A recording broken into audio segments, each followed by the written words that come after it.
Hi again, chicos.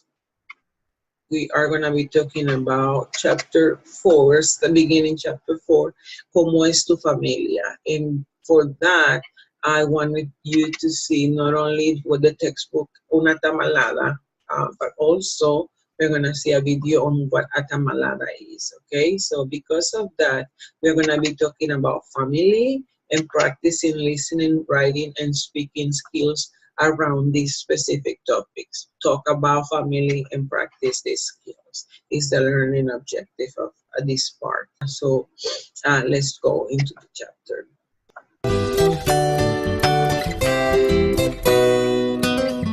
Hi, I'm Yvette with Muy Bueno, and today we're going to be making tamales. I've invited some friends over today, and we're going to be making tamales together. It's actually called a tamalada, so it's a tamale making party. It's a lot of fun, and if you've ever made tamales, you know that it's quite time consuming. So having some friends and family over to help you out just makes the event more enjoyable. So I'm going to get ready and get some stuff going because they'll be here soon. Grandma made tamales for our family every year, especially during Christmas time. It was her gift to our family. She didn't have a lot of money, and so the tamales were her gift to us. And so it was just great to see her make tamales. It was an adventure. It was a week event. She would make tamales for days. She would make the filling one day. She would be soaking the hojas one day. And, you know, she would never let us help her. We would sometimes help just by cleaning the hojas, but besides that, it was her territory, her domain in the kitchen. She really enjoyed making tamales, and that was her gift.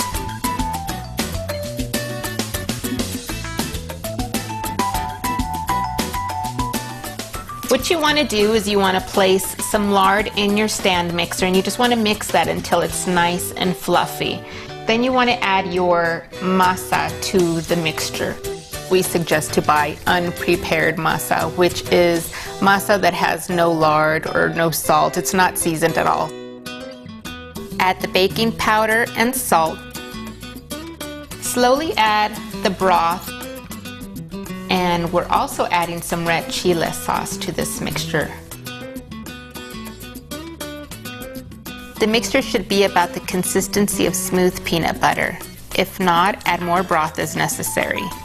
Test the masa by taking a small piece and dropping it into a cup of warm water. If it floats, it's ready. If it sinks, add a little more lard. Beat for another minute and test it again. Repeat this process until the masa floats.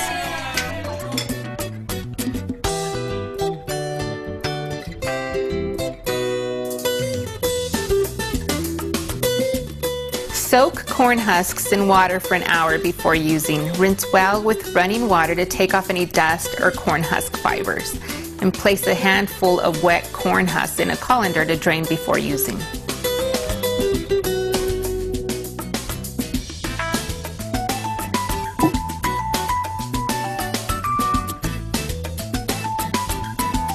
Place the wide end of the husk on the palm of your hand. Narrow end is at the top. Starting at the middle of the husk, spread the masa with the back of a spoon, using a downward motion towards the wide bottom edge. Do not spread the masa to the ends. Leave about a 2-inch border on the left and the right side of the husk. Spoon your choice of filling down the center of the masa. We have all types of fillings. We have red chile and pork, we have jalapenos with Oaxaca cheese, chorizo filling. So anything that you want to use for your filling, go ahead and put that on top of the center of the masa. You're going to fold both sides to the center and finish off by bringing the pointed end of the husk toward the filled end. Make sure it's snug closed so that it doesn't open during the steaming.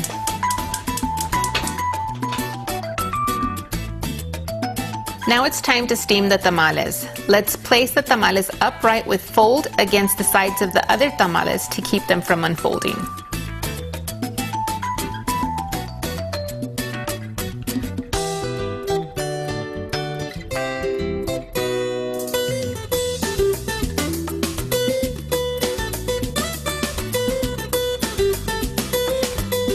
To test if done, put one tamal on a plate and take off the corn husk. If it comes off with ease, you know it's done.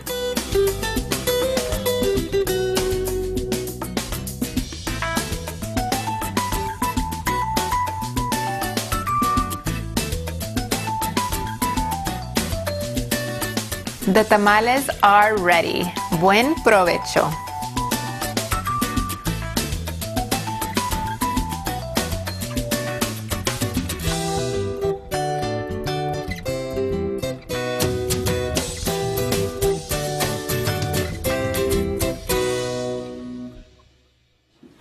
So what are you checking? Right here. Oh, the ball in the water, Yeah. right? Ta-da! It floated. Can I hear some applause? Under so much pressure. This is a very nice video on tamales. I don't want the next one to play, so let me just close that one. This is a very Americanized version of tamaladas. I have been to several tamaladas. It's a family-oriented activity celebration. You have many celebrations like this in your country. Thanksgiving is one of them. A little difference between this tamalada and Americans is how everybody in the family is part of it. Like the kids are cooking, the kids are helping, or they are playing. The guys help in the morning buy the groceries that they need for that, and everybody is involved. It's a really the first part is the cooking and the cleaning and organizing of the house, and everybody takes part of that. And then they go home, they get elegant, pretty, might makeup, and they come back and gather in very beautiful ladies wearing very elegant dresses and outfits, and they start dancing, celebrating, and eating around any kind of celebration. So it's not only about a day of a holiday. It could be also an anniversary, or it could be a birthday, grandma's birthday. You saw in the video that the grandma was in loving memory of the grandma because the woman is the center. There is culturally Latin Americans women are raised to be morally superior, spiritually and morally superior, and they are the ones that gather the family. There is one woman becomes that matriarch. In this case, it's the grandma. That they have a reason to be together. They celebrate that the life of that person in life during their time, because she is the center. She gathers them, and they pass this role to the younger women, and to the point that since Latin Americans are there is a huge population that is Catholic. It comes from honoring and venerating Virgin Mary, and it transferred to that mission of being that good as and imitate Virgin Mary, comes into the raising up of a woman, and she transferred that to her children. Okay, so we saw a tamalada. Let's go to our textbook on page 114, and I'll make this. Let's see how in this conversation we see all those patterns of those traditions. See, here we have Chela, we have Clara, we have Anita, and we have Doña Marina. So we see different generation here. And Doña Marina is that matriarch that the other ones are admire, respect, and look for learning from her. See? So let's play. Las mujeres de la familia Suárez preparan tamales para la fiesta de cumpleaños del abuelo. Suegra, ¿qué servimos con los tamales? Suegra, ¿qué piensas que prefiere tomar el abuelo? Tía Chela, tenemos refrescos, ¿no? So here we see Clara talking to her suegra. ¿Qué servimos con los tamales? Asking questions. En Chela, suegra, ¿qué piensas que prefiere tomar el abuelo? So these are different generations, families together. So in Latin America, legally, yes, the family is the mom, the dad, and the children, but the extended family in Latin America is included. Here we see two families, and Anita is the new generation. Let's continue with the second part. Outside, the guys are with the grandpa, and they are celebrating. So let's see. Los hombres de la familia Suárez esperan la comida. ¡Feliz cumpleaños, papá! Gracias, hijo. Qué deliciosos van a estar los tamales de tu mamá. ¡Salud! Papi, ¿cuándo vamos a almorzar? Tengo hambre. Tomasito tiene mucha hambre. Tomasito is the new generation of the family, and here we have los hijos, Joaquín, and we have Tomás with Don Ramón, which is el abuelo, and they are gathering together. So they have already worked. They help bring the stuff, the ingredients, and they have helped with the heavy part of the carrying things of these tamaladas. So they do combine. This is not separated. This is in the same house, okay? So that's a tamalada. See, chicos? Now, in terms of vocab for this chapter 4, we have family members, los miembros de la familia. And we saw that we have Marina, Doña Marina, Don Ramón. Doña Marina is the one cooking. Look at here in the real the version, the photos, we have them there. So we have, let me show you Tomasito. Aquí está Tomasito, ¿sí? En su hermana. And here we see Clara, the one that we saw in the conversation, and we saw Chela.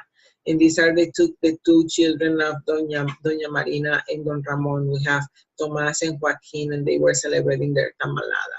They were celebrating grandpa's birthday, right? So let's start here with the family and the family members. El abuelo, la abuela, el cuñado, la cuñada, el esposo, la esposa, el hermanastro, la hermanastra, el hermano, la hermana, el hijo, la hija, la madrastra, la madre,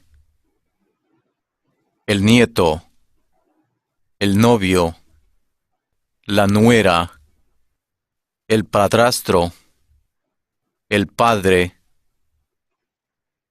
el primo, el sobrino, el suegro, el tío, el yerno. I skip the dog because in the Latin American family, the dog is not part of the family, it's the pet, okay? So Americans might include the dog in the family tree, but Latin Americans, well, don't do that. See, so in terms of verbs for this chapter, since we're gonna study stem changing verbs, let me show you the ones that we have here. So we have Almorzar, costar, dormir, empezar, encontrar, entender, ganar, jugar a, pasar, pensar, pedir, perder, poder, preferir, querer, recordar, repetir, servir, soñar, soñar con, venir, volver. And in terms of adjectives that describe family relationship or conditions, we have casado, divorciado, mayor, menor, soltero, unido, And then other Unida. expresiones. Algún día. La comida. Conmigo. Contigo. El refresco. Bye bye, chicos.